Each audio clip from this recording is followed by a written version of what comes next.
There are many ways to carve holes into sculptures, but unless you plan to point the camera right up the nose, having an actual hole is unnecessary.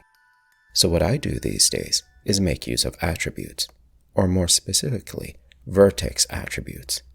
First, I change the interaction mode to vertex paint and create a new attribute with a unique name.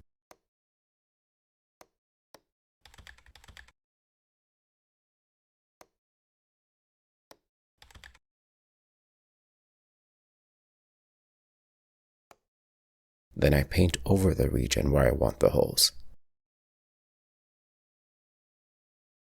Finally, after making sure the object has a material, I move over to the shading workspace. Here, I start by setting up the underlying skin texture. In this case, a very simple one with a natural skin tone and subsurface scatter.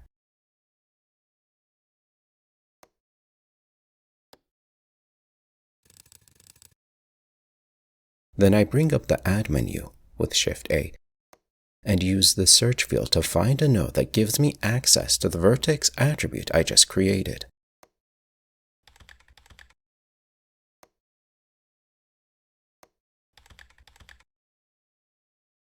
Alongside a node that takes those attribute values and remaps them to a more usable range.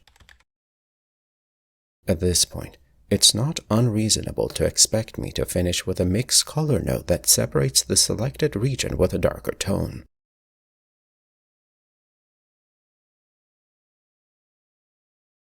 But what I have in mind is much better. So, instead, I step away from the base color and go further down to the emission section where I connect the map range node to the strength input. Making sure the emission color is white, I configure the map range node to output a negative value. And there it is, a fake hole for the nose.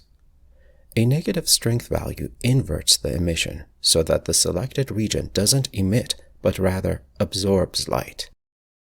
Keep in mind that the same vertex attribute can be used in different places to achieve different effects.